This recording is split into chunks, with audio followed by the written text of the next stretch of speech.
Hello मेरे प्यारे बच्चों, क्या हाल चाल। उम्मीद करता हूँ कि आप लोग स्वस्थ होंगे और आप लोग की पढ़ाई भी अच्छे तरीके से चल रही होगी। फ्रेंड्स देखिए फ्रेंड्स, मैं क्लास 12 फिजिक्स चैप्टर नंबर 8 विद्युत चुंबकीय तरंगों से एक मोस्ट इम्पोर्टेंट टॉपिक लेकर आया हूँ, जो आपके बोर्ड के एग्जाम में 3 या 5 नंबर में पूछा जाता है।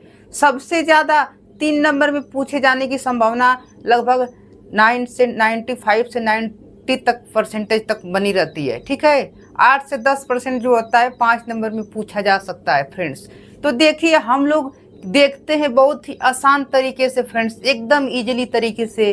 तो देखिए क्या है कि सबसे पहले हम लोग देखेंगे रेडियो तरंगे कि रेडियो तरंगे क्या होती हैं, फिर उनका उपयोग। तो सबसे ज़्यादा इसमें जो पूछा जाता है उनका उपयोग पूछा जाता है। ठीक है, तो हम लोग देख लेते हैं कि रेडियो तरंगे क्या होती हैं। तो देखिए, रेडियो तरंगों का उत्सर्जन आवेशित कणों के दोलन के कारण होता है। आवेशित कण के जब दोलन करते हैं तो उनसे क्या होता है, रेडियो तरंगों का उत्सर्जन होता है।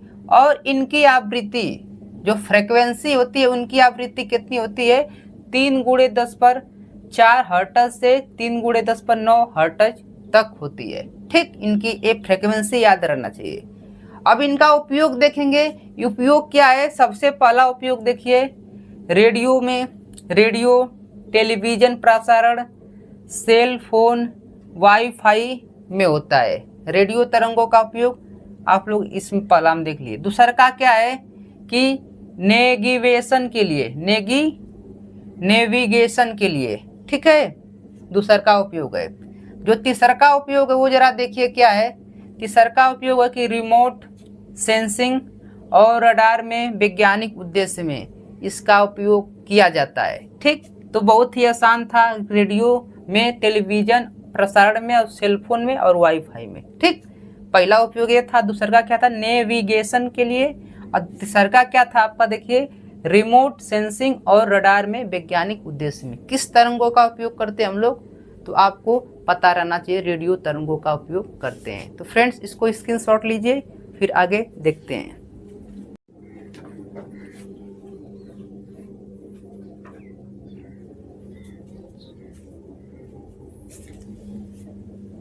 तो फ्रेंड्स अगला देख लेते हैं। अगला क्या आपका है, सूक्ष्म तरंगे। तो सूक्ष्म तरंगों के बारे में देख लेते हैं। तो देखिए, सूक्ष्म तरंगों का उत्सर्जन निर्वाण नालियों के द्वारा किया जाता है। ठीक है, अब देखो, इनकी जो आवृत्ति होती है 1 गीगाहर्ट्ज से 300 गीगाहर्ट्ज तक होती है। आवृत्ति की फ्रिक्वेंसी की जब बात की जाती है सूक्ष्म तरंगों या बोले माइक्रो तरंगों की, तो 1 गीगाहर्ट्ज से 300 गीगाहर्ट्ज तक होती है। अब जरा इनका उपयोग देख लेते हैं, उपयोग कहाँ कहाँ किया जाता है। तो उपयोग सबसे पहला आपका है कि परमाणु तथा अणुओं की संरचना के अध्ययन में। परमाणु जो होते हैं और अणु, उनकी संरचना के अध्ययन में, मतलब उनकी बनावट के अध्ययन में किया जाता है। परमाणु कैसे बना उनके, और अणु, उनकी संरचना के अध्ययन में। ठीक, अगला क्या है, वाहन तथा क्रिकेट की गेंद की चाल ज्ञात करने में। देखिए, वाहन और क्रिकेट की चाल ज्ञात करने में। देखिए, वाहन जो होते हैं ना, उनकी चाल कितनी है वो आपको दिखाता ना, ऑटोमीटर में कितनी चाल चल रहा है। गेंद की स्पीड है ना, कि इस गेंद की स्पीड इतनी है, इस गेंद की स्पीड। आप क्रिकेट देखते होंगे, ठीक है। आप लोग कुछ दिन पहले एक मयंक यादव था आईपीएल में, जो 150 की स्पीड से क्या करता था, बॉलिंग करता था। तो उस स्पीड कैसे ज्ञात की जाती है, उसमें क्या होती है, जब बॉल भीगी जाती है तो उसमें क्या होती है, ये तरंगे उत्पन्न होती हैं। कौन सी तरंगे उत्पन्न होती हैं, सूक्ष्म तरंगे। और उन तरंगों से उनकी क्या कर लेते हैं हम लोग, चाल ज्ञात कर लेते हैं। ठीक, और वाहन की चाल, दोनों की चाल वैसे ज्ञात करते हैं। अगला क्या है, विमान के संचालन में तथा रडार प्रणाली में। विमान जो होते हैं उनके संचालन में तथा रडार प्रणाली में क्या होता है, इसका उपयोग किया जाता है। किन तरंगों का, सूक्ष्म तरंगों का। तो इनका उपयोग जो हो आपका बहुत ही इम्पोर्टेंट है। ठीक है, तो ये आपका सेकंड था। फ्रेंड्स इसको क्या कीजिए, अच्छे से स्क्रीनशॉट लीजिए। क्या आपका है, अवरक्त तरंगे। देखिए, अवरक्त तरंगे क्या होती हैं, उनको कहाँ से उत्पन्न होती है, उनके बारे में देख लेते हैं। तो अवरक्त तरंगे तत्व वस्तु, जो आपके जो तत्व होते हैं सारे, ठीक है, जो भी तत्व की वस्तुएं हैं तथा अणुओं से विकिरण के रूप में उत्पन्न होती है। जो अणु होते हैं उनमें विकिरण के रूप में क्या होती हैं, उत्पन्न होती हैं। पूछा जाता है कि जैसे प्रकाश आपका पृथ्वी पर किस रूप में आता है, तो विकिरण के रूप में आता है, ठीक है। तो उसी प्रकार ये तरंगे कैसे उत्पन्न होती हैं, तत्व की वस्तु, जो तत्व वाली वस्तु उसमें से उत्पन्न होती हैं तथा उनके अणुओं की विकिरण से क्या होती हैं, उत्पन्न होती हैं। इनकी आवृत्ति 6×10 हर्ट्ज से 4×1014 हर्ट्ज तक होती है, ठीक। इनकी आवृत्ति फ्रीक्वेंसी आपको याद रहना चाहिए, ठीक। अवरक्त तरंगों के बारे में पढ़ रहे हैं। इसका उपयोग जरा देख लेते हैं, उपयोग क्या होता है। तो उपयोग में सबसे पहला है कि चिकित्सा के क्षेत्र में अवरक्त तरंगों का उपयोग कहाँ किया जाता है, चिकित्सा के क्षेत्र में, ठीक है। अगला क्या है, पौधशालाओं को गर्म रखने के लिए, जो पौधशालाएं होती हैं जहाँ पर पौधे का उत्पादन किया जाता है वहाँ पर गर्म रखने के लिए, ठीक। अब अगला क्या है, मौसम की भविष्यवाणी में, मौसम की भविष्यवाणी में किया जाता है कि मौसम, आज का मौसम कितना रहेगा, आज का तापमान कितना रहेगा, बारिश होगी कि नहीं होगी, तो मौसम की भविष्यवाणी में इसका उपयोग किया जाता है। अगला क्या है, धुंध में स्पष्ट देखने के लिए, धुंध में स्पष्ट देखने के लिए, जैसे धुंध मतलब कोहरा, जैसे ठंडियों के दिन में ना पड़ता है कोहरा, तो कोहरे में स्पष्ट देखने के लिए इन तरंगों का क्या करते हैं, उपयोग हम लोग करते हैं, ठीक है। तो अवरक्त तरंगे, ये आपका हो गया अवरक्त तरंगों के उपयोग के आपके इम्पोर्टेंट हैं। तो फ्रेंड्स इसको क्या कीजिए, अच्छे से स्क्रीनशॉट लीजिए। वो आपका क्या है, दृश्य तरंगे। तो दृश्य तरंगे क्या होती है, उनको जरा देखिए क्या होता है कि दृश्य तरंगे वे तरंगे होती हैं जिन्हें आंखों से देखा जा सकता है। दृश्य तरंगे वे तरंगे होती हैं जिन्हें हम लोग क्या कर सके, आंखें से, अपने आंख से देख सकते हैं, ठीक है। उन्हें क्या कहते हैं, दृश्य तरंगे कहते हैं। इनकी जो आवृत्ति की अगर बात करती हैं तो इनकी आवृत्ति की जो बात होती है 4×1014 हर्ट्ज से 8×1014 हर्ट्ज तक होती है इनकी आवृत्ति, ठीक है, फ्रीक्वेंसी। इन्हें हम लोग क्या करते हैं, अपने नग्न आंखों से देख सकते हैं। तो इसका जो उपयोग है, सबसे पहला उपयोग कहाँ पर होता है, खानों की खोज में। अब ये मत सोचना जो भोजन खाने वाला, वो नहीं, जो जहाँ से धातुएं निकाली जाती है, जहाँ से पेट्रोल निकाला जाता है, कोयला निकाला जाता है, उसी को हम लोग खान बोलते हैं, ठीक है। तो क्या करते हैं, खानों की खोज में इसका उपयोग हम लोग करते हैं, ठीक है। अगला क्या है कि पृथ्वी की सतह पर उपस्थित जीव जंतुओं की खोज में, पृथ्वी की सतह पर उपस्थित जो जीव जंतु हैं उनकी खोज में। जैसे आज तक आपको पता है कि बहुत सारे जीव जंतु, लाखों जीव जंतु की खोज हो चुकी है, ठीक है। तो उसमें जो जीव मर चुके हैं, उनके जो जिंदा हैं, उनकी खोज में इसका उपयोग हम लोग क्या करते हैं, ठीक है। अगला क्या है, मनुष्य तथा जीव जंतुओं द्वारा वस्तुओं को देखने में, मनुष्य तथा जीव जंतुओं के द्वारा वस्तुओं को देखने में, ठीक है। मनुष्य और जीव जंतु, हम लोग कोई वस्तु देखते हैं तो इसकी सहायता से हम लोग दृश्य कीड़ों की सहायता से किसी वस्तु को क्या कर लेते हैं, देख लेते हैं फ्रेंड्स, ठीक है। तो इसका जो उपयोग है बहुत ही ईजी है, आसान है, और ये परिभाषा है, इसकी आवृत्ति है, ठीक है फ्रेंड्स। तो फ्रेंड्स इसको अच्छे से स्क्रीनशॉट लीजिए, फिर आगे देखते हैं। ये फ्रेंड्स जो आपका 5th नंबर, उसको हम लोग क्या कर लेते हैं, देख लेते हैं कि पराबैंगनी कीड़े क्या होती हैं, ठीक है। तो पराबैंगनी कीड़ों के बारे में देख लेते हैं तथा उनके उपयोग के बारे में हम लोग देख लेते हैं। तो देखिए, पराबैंगनी तरंगों का उत्सर्जन, पराबैंगनी तरंगों का उत्सर्जन एक विशेष प्रकार के लैंप तथा अधिक तप्त वस्तु द्वारा होता है।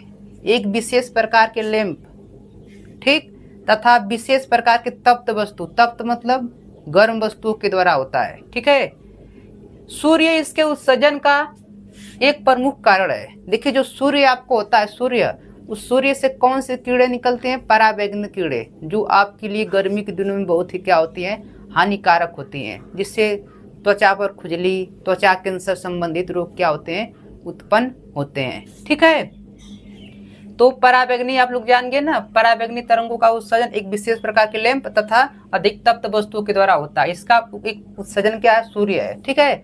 इसकी जब आवृत्ति की बात कर लेते हैं तो आवृत्ति कितनी होती है, 8×1014 हर्ट्ज से 3×1016 हर्ट्ज तक होती है। ठीक, अब इसका जब उपयोग की बात करते हैं तो उपयोग में सबसे पहला जो उपयोग है कि नकली दस्तावेजों का पता लगाना में, जो आपके नकली दस्तावेज होते हैं उनको क्या करने में, पता लगाने में। जैसे दुकानदारों पर क्या होते हैं, कहीं कहीं नकली दस्तावेज नहीं लग जाते हैं, आपका जो रियल नहीं रहता वहाँ पर भी क्या होता है, नकली फेक लगाकर लोग कमाना चाहते हैं। ठीक है, तो नकली दस्तावेज को क्या करने में, पता लगाने में। ठीक, चोरों से सुरक्षा में अलार्म के रूप में, जो आपके चोर होते हैं उनके सुरक्षा के हेतु के लिए अलार्म के रूप में एक जगह घर पे क्या कर दिया, लगा दिया जाता है कि जैसे कोई आवाज़ आएगी तो सेंसर क्या लगेगा आपका, उससे बजने लगेगा घंटी बेल, जिससे कि आप लोग को पता चल जाएगा, अलार्म। अब देखिए अगला क्या है, अणुओं की संरचना ज्ञात करने में। अगला क्या है, अणु जो होते हैं, अणु की संरचना जानते हैं ना, तो अणुओं की संरचना ज्ञात करने में। ठीक है, जीवाणुओं को नष्ट करने में। अगला क्या है, जीवाणु को नष्ट करने में। तो इस क्या है, आपके उपयोग बहुत ही महत्वपूर्ण है। आप फ्रेंड इसको देख लीजिए और फ्रेंड्स अच्छे से स्क्रीनशॉट लीजिए, फिर चलते हैं आगे। नंबर उसको हम लोग क्या कर लेते हैं, देख लेते हैं। क्या है 6 नंबर, एक्सरे, एक्स किरणें। एक्स किरणें एक्सरे नली से उत्पन्न होती हैं। एक्सरे नली से क्या होती हैं, उत्पन्न होती हैं। इनकी जो आवृत्ति होती है 10/16 हर्ट्ज से 3 × 10⁻19 हर्ट्ज तक होती है। आवृत्ति की जब बात की जाती है तो 10/16 हर्ट्ज से 10/3 × 10⁻19 हर्ट्ज तक होती है। कहाँ से निकलती हैं, तो एक्सरे नली से क्या होती हैं, निकलती हैं। इनका जब उपयोग की बात कर लेते हैं तो उपयोग चिकित्सा के क्षेत्र में, चिकित्सा के क्षेत्र में इसका सबसे ज़्यादा उपयोग किया था एक्सरे कीड़े का। जैसे किसी की हड्डी टूट गई तो कहाँ से कितना फ्रैक्चर है, उसमें क्या करती हैं, उसको पता लगाने के लिए एक्सरे कीड़े क्या करती हैं, मांसपेशियों को भेद देती हैं, सिर्फ हड्डियों को नहीं भेदती हैं। तो मांसपेशियों को भेद देती हैं, हड्डियाँ नहीं भेद पाती हैं, तो उससे पता चल जाता है कि आपका कौन सा अंग कैसे डैमेज हुआ है। तो इसका उपयोग इसमें हम लोग करते हैं। ठीक है, अगला क्या है आपका कि अभियांत्रिकी के क्षेत्र में, अभियांत्रिकी के क्षेत्र में। ठीक है, अगला आपका क्या है, धातु या विस्फोटक पदार्थ का पता लगाने में। धातु या विस्फोटक पदार्थ के, जैसे यूरेनियम धातु हो गया तो कहीं है तो उसका पता करने में। ठीक है, और विस्फोटक पदार्थ जैसे बम हो गया, कहीं पर रखा हो चाहे कुछ भी, तो उसको कैसे पता करेंगे, बाई चांस है ना। तो इसका प्रयोग पता करने के लिए हम लोग किसका उपयोग करते हैं, एक्सरे कीड़े का क्या करते हैं, प्रयोग करते हैं फ्रेंड्स। तो इसको स्क्रीनशॉट लीजिए। पर लास्ट उसको हम लोग क्या कर लेते हैं, देख लेते हैं। लास्ट वाला जो आपका 7th है वो क्या है, गामा कीड़े। देखिए गामा कीड़े क्या होती हैं तथा उनकी आवृत्ति को देखेंगे तो देखिए गामा कीड़े परमाणु के नाभिक से उत्पन्न कीड़े हैं। गामा कीड़े परमाणु के नाभिक से उत्पन्न होती हैं। देखिए गामा हो गया, अल्फा हो गया, बीटा हो गया, सारी कीड़े क्या होती हैं, परमाणु के नाभिक से क्या होती हैं, उत्पन्न होती हैं। तो गामा कीड़े परमाणु के नाभिक से उत्पन्न कीड़े हैं। इनकी जो वेधन क्षमता है, मतलब किसी पदार्थ को वेधने की क्षमता जो आपकी है सबसे ज़्यादा होती है, मतलब आर पार गुजरने की क्षमता क्या होती है, सबसे ज़्यादा होती है। ठीक, और जब इनकी आवृत्ति की बात करते हैं तो आवृत्ति 3 × 10⁸ हर्ट्ज से 5 × 10⁻25 हर्ट्ज तक होती है। ठीक, जब उपयोग की बात करते हैं तो उपयोग में सबसे पहला उपयोग कैंसर तथा ट्यूमर के इलाज में। किसी व्यक्ति को कैंसर या ट्यूमर हो गया तो उसके इलाज में इस गामा कीड़े का उपयोग किया जाता है। ठीक, अगला क्या है, परमाणुओं की संरचना ज्ञात करने में। परमाणु की संरचना ज्ञात करने में। ठीक, अगला क्या है, जीवाणुओं को नष्ट करने में। क्या है, जीवाणु जो होते हैं उनको नष्ट करने में। फ्रेंड्स, यदि मेरी वीडियो आपको अच्छी लगती है, चैनल पर नए हैं तो चैनल को क्या कीजिए, सब्सक्राइब कर दीजिए और अपने प्यारे दोस्तों को शेयर कीजिए। ठीक है फ्रेंड्स, अगर वीडियो अच्छी लगी तो लाइक और कमेंट करना ना भूलें। Love you, take care friends, screenshot लेना ना भूलें।